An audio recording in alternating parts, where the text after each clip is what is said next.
Welcome back. In this part of the lesson, we will be going through the sample story. Before we start the sample story, as usual, we need to actually name our main character. So in this particular case, our main character shall be the shoplifter, the boy, and let's call him Peter. Okay, just to go through very quickly the structure of the story. Yeah, in the first paragraph, there's the introduction, the beginning of the story. In the second paragraph, it's actually the problem, the shoplifting itself, and in the third paragraph, we actually have the discovery, whereby someone discovered the boy shoplifting and the alarm was raised. And in the fourth picture is resolution, or what we call escalation of tension, building up the tension, the suspense. So in this case, it will be the policeman giving chase after the thief. And then this is a bit of an unconventional structure. Instead of after that is whether the boy got away or he got caught, we are going to have a flashback from the boy. The boy's flashback will actually tell us why he shoplifted. And then the last part of the story, it will be the conclusion. So did he get caught or did he escape? That one you actually can choose the end. You will be able to choose the ending there. In the last part of the story, which is on another page, you will have the conclusion whereby you will get to decide. I will give you two conclusions and you will get to decide if the boy escaped or if he got caught. Although yes, bearing in mind the conventional way is actually, the conventional story is usually the wrongdoer gets caught and he has to face the music for his deed. Let's start at paragraph 1. The sun was a blazing orb of fire in the azure sky. The humid heat clung to Peter's clammy skin like a cloak.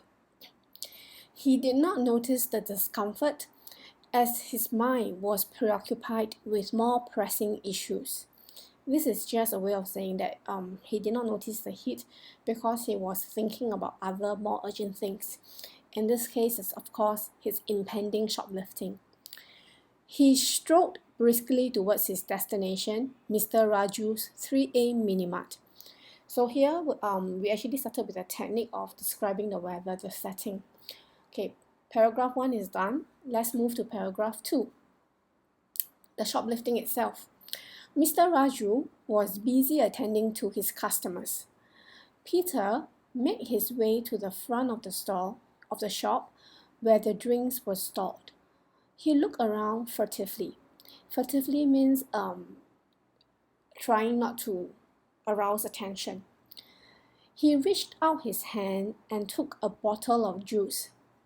Holding his breath and with his heart pounding wildly, he turned and walked away nonchalantly.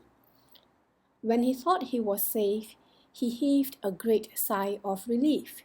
Suddenly, Mr. Raju bellowed.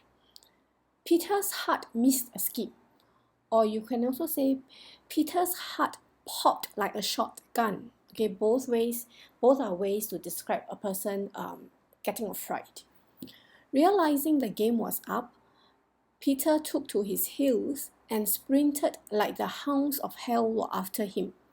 That means Peter realized that he had been caught and he ran away as fast as he could. I mean, if hounds from hell were like chasing you, you will run at the speed of Usain Bolt, right? The other customers looked up upon hearing Mr. Raju's shouts and stared in shock as Peter sped past them. Okay, here is the pursuit. Is the policeman chasing Peter.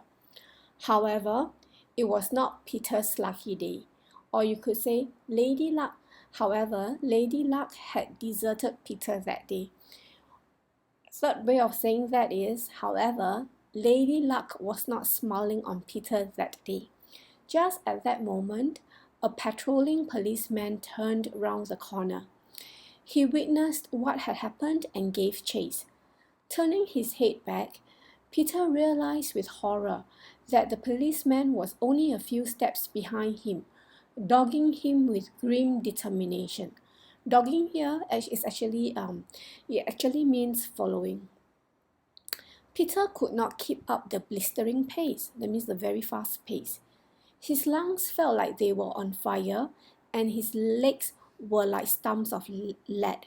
Now, remember last week we did metaphors. We also touched a bit on similes. This is actually similes. His legs were like stumps of lead. It means that his legs felt very heavy. This bullet here essentially describes Peter's exhaustion. Suddenly, he stumbled over a pebble and fell onto the ground in an untidy sprawl. Oh dear, so is Peter going to get caught? Then now, the flashback. The first thought that ran through Peter's mind was that he had failed. The gang would never accept him, for he had failed his initiation test. But that was the least of his worries. If his parents got wind of this, that means if his parents knew about this, his father would whip him raw. That means beat him until his skin breaks and he bleeds. And his mother would cut off his pocket money. Okay, let me repeat this bullet. If his parents got wind of this, his father would whip him raw and his mother would cut off his pocket money. His school might even expel him. So these are all the thoughts that are running through his mind as he lay on the ground, okay, gaining back his breath after he had fallen. So this is the conclusion. The dreadful thought spurred Peter onto his feet.